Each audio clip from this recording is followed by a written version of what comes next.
বড় সাফল্য পেল দক্ষিণ দিনাজপুর জেলা পুলিশ। গোপন সূত্রে খবর পেয়ে হিলি থানার ত্রিমোহনী এলাকা থেকে এক বাংলাদেশি নাগরিক সহ মোট 3 জনকে গ্রেফতার করল পুলিশ। অভিযোগ, শ্যাম কুমার সাহা নামে এক বাংলাদেশি নাগরিক অবৈধভাবে ভারতে প্রবেশ করে বসবাস করছিলেন। তাকে আশ্রয় দেওয়ার অভিযোগে অমৃত দাস নামে এক ভারতীয় নাগরিককেও গ্রেফতার করা হয়েছে।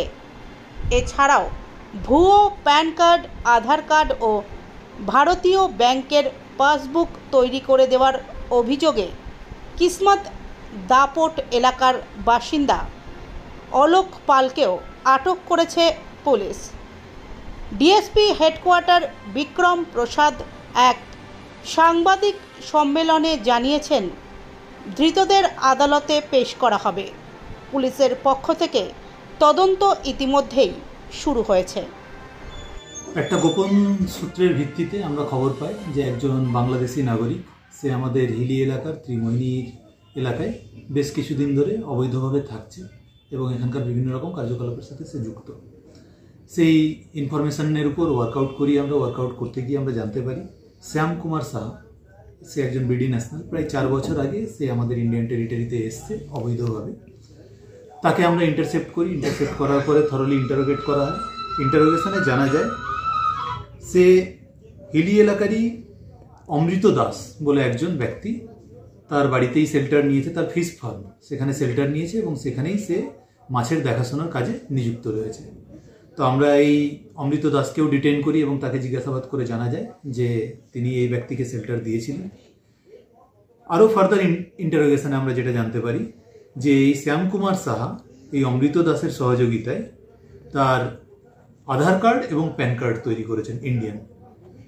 যার কাছ থেকে তিনি এই আধার এবং প্যান কার্ড তৈরি করেছিলেন সেই ব্যক্তির নাম আমরা জানতে পারি এবং কালকে রাত্রেই আমরা রেড করে সেই ব্যক্তির নাম অলোক পাল, তাকে আমরা অ্যারেস্ট করি এবং তারকে জিজ্ঞাসাবাদ করে জানতে পারি যে তিনি এই শ্যাম কুমার সাহা, যিনি বাংলাদেশি ন্যাশনাল, তার আধার কার্ড এবং প্যান কার্ড এই দুটো তৈরি করেছেন। তার জন্য তিনি বেশ কিছু টাকা চার্জও করেছেন।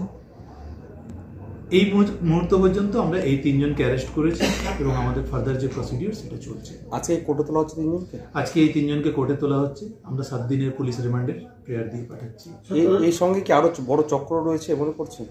এখনো পর্যন্ত আমরা যেটা পেয়েছি যে এই ধরনের বেশ কিছু র্যাকেট ওখানে চলছে, তবে এই র্যাকেটের সাথে যুক্ত প্রত্যেকটা লেয়ারের প্রত্যেকটা অভিযুক্তকে আমরা ধরতে পেরেছি। আরও যদি কেউ যুক্ত থাকে তাহলে তাকেও আমাদের ধরার চেষ্টা। অলোক পাল কি কাজ করেন? যেটা জানা গেছে, অলোক পাল প্রাথমিকভাবে একজন ইন্ডিয়ান ব্যাংকের, আমাদের এখানে যে বালুরঘাটের বাস স্ট্যান্ডে ইন্ডিয়ান ব্যাংকের যে ব্রাঞ্চ আছে সেই ব্রাঞ্চের একজন ক্যাজুয়াল ওয়ার্কার হিসাবে কাজ করেন। তো সেখানে তিনি বিভিন্ন রকমের ডকুমেন্টস ভেরিফিকেশন বা ডকুমেন্টস তৈরি এই ধরনের কাজগুলো করেন। বাকি আরও তার ডিটেলস আমরা ডিউরিং পিসি পিরিয়ডে জানতে পারবো। কি উদ্ধার হয়েছে আপনার বলতে? এখনো পর্যন্ত আমাদের সার্চ প্রসিডিওর চলছে, তো কমপ্লিট হলে আমরা আপনাদেরকে জানাবো। কি ধারা তোলা হচ্ছে? আপাতত আমাদের যেটা ফরেনার্স অ্যাক্টের যে কেস এবং ফরজারির যে কেসগুলো, সেই ধারাগুলোতেই এই কেসটা রুজু করে। যাকে ধরা হয়েছে সে কি এখানকার ডকুমেন্টস তৈরি করে ফেলেছিল? তার কাছ থেকে আমরা যেটা পেয়েছি সেটা ইন্ডিয়ান প্যান কার্ড এবং ইন্ডিয়ান আধার কার্ড পেয়েছি। স্যার, বৈধভাবে ঢুকছে না অবৈধভাবে ঢুকছে? প্রাথমিক জিজ্ঞাসাবাদে তিনি স্বীকার করেছেন তিনি অবৈধভাবেই ভারতে প্রবেশ করেছেন।